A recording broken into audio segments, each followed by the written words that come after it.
I'll start with our next data structure, that is list.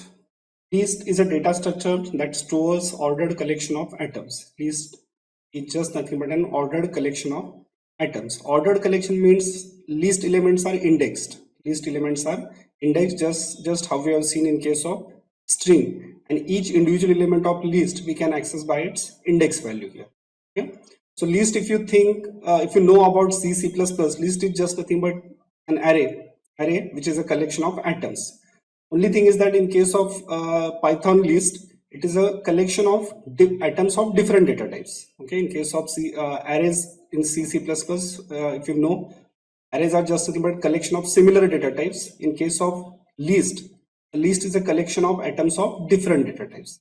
So finally, we can say a list can be defined as a collection of atoms of different data types. This is how we have to define a list. All list elements are enclosed in a square bracket separated by comma.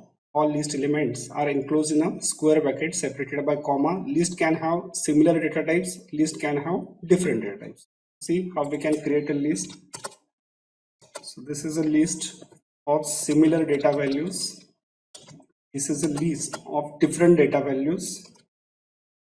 Like see here, one element is integer, one element is a string, one element is boolean value, one is fractional. So list can have collection of different data types also, and you can access or you can print complete list by using its name like this. So it will print both list. Okay, so this is how we can create a list here. Okay, next see, as we have said, list is a collection of different data types. So one list can have another list as an element here. One list can have another list as an element. Such a list is known as a nested list here. It means like see here, see, we can have another list as a member of this list here. Okay, so this L2 list contains one integer, one string, one boolean value, one fractional value, and one another list also. And another list also. So you can call L2 as a nested list. This list can be known as a nested list because it contains another list as a member of list here.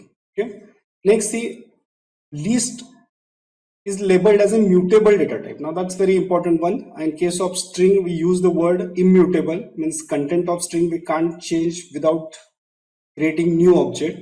But in case of list is a mutable one. It means that you can add elements to list, you can remove elements from a list here. We'll see it how we can do it, but that is one important wording, that list is a mutable.